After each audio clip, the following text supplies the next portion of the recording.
How will this fair differ from other World's Fairs? It's bigger. There's more to see and more ground to cover. Better exhibits, more of them. It's on a huge scale. Measured by acreage, numbers of exhibits, by any other norm or measure, it's on a much bigger scale.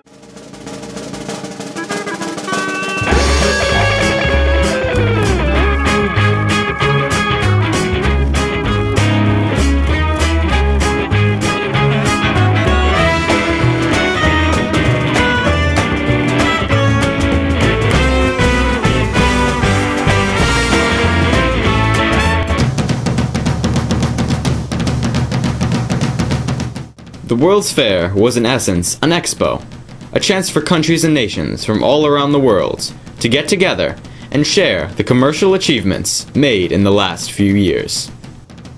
The 1964 World's Fair made huge technological strides. Each contributing nation showcased their unique innovations and inventions. The fair's theme was Man in a Shrinking Globe and an Expanding Universe.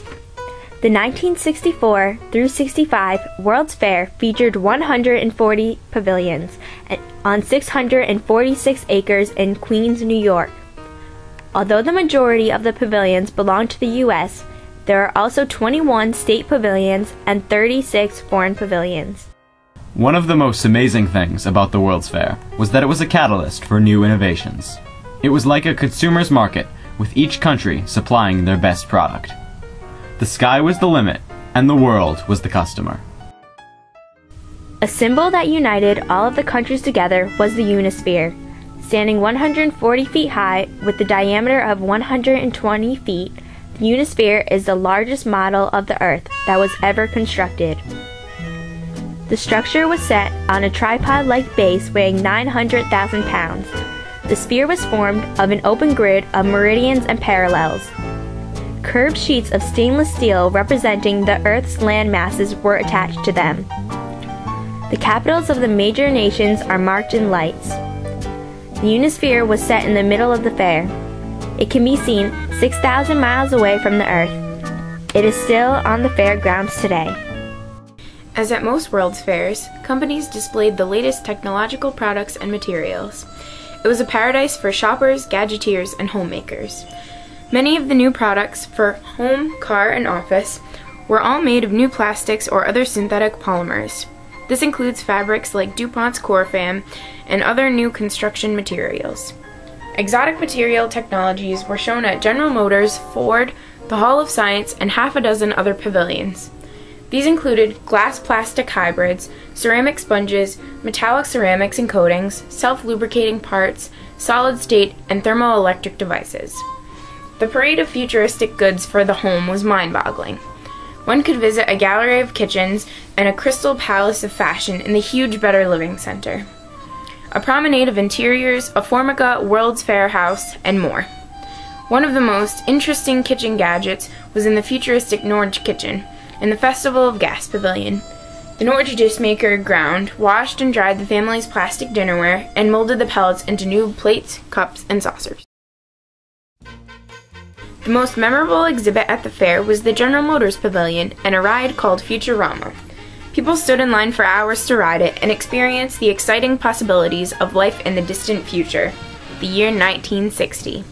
The Futurama ride carried fair visitors past tiny, realistic landscapes while a narrator described the world of tomorrow. The effect was like catching a glimpse of the future from the window of an airplane. As you might expect from a ride sponsored by GM, the focus was on what roadways and transportation might look like in 20 years. GM's ride presented a utopia forged by urban planning. Sophisticated highways ran through rural farmland and eventually moved into carefully ordered futuristic cities. The Ford Aurora was a station wagon concept that made an appearance at the New York World's Fair in 1964. The Aurora offered a compartmentalized interior design for family travel in utmost comfort and convenience. It also included an Arrowhead cooling system. While the marketplace has generally rejected two-door wagons, the Aurora was an attractive, if somewhat over-the-top example of a notion that finally, 40 years on, gained momentum in the car-buying public. In an era when cars were wide and long, this land barge from Ford certainly met the size requirements of a growing families. IBM's pavilion was different in that it attempted, through its various exhibits, to explain how computer circuits and memory cores worked, to teach the principles of probability, logical structure, and abstraction, and to persuade people that computers were beneficial. While IBM knew that it couldn't sell or lease a computer to the average visitor, they did try to prove that they were not a threat, but user-friendly. They used a puppet show to explain that complex problems could be ultimately reduced to the yes-no structure of the game of 20 questions, only longer. IBM's wonderful presentation in its 90-foot-high, ellipsoidal-shaped theater was a multimedia show called The Information Machine. The 12-tier people wall hydraulically lifted 500 visitors up into the theater to watch a 15-minute show created by Charles Ames. It used 14 synchronized projectors and 9 screens inside the egg. The show explained how both the human brain and the computer obtained sensory information, fed it to the brain, or the central processor, and through a program interpreted it to make some decision of what to do. These innovations and inventions drew much attention for the fair and its pavilions. The products showcased were wildly popular, and this is visible as we still use many of them today. The 1964 World's Fair made a huge impact on the United States and the commercial world. The fair's theme was man in a shrinking globe in an expanding universe. This represented man's desire to innovate, not as enemies, but as one global community. The fair hosted hundreds of captivating pavilions featuring art, culture, and innovation. There were thrilling rides from Disney, exhibits on new inventions such as the Model T Aurora, and breakthrough demonstrations, showing off man's passion to push into the future. Man was truly shrinking the globe. The fair included everything from nuclear fission demonstrations to futuristic carnival games and rides. The 1964 World's Fair and its innovation brought technology to where it is today.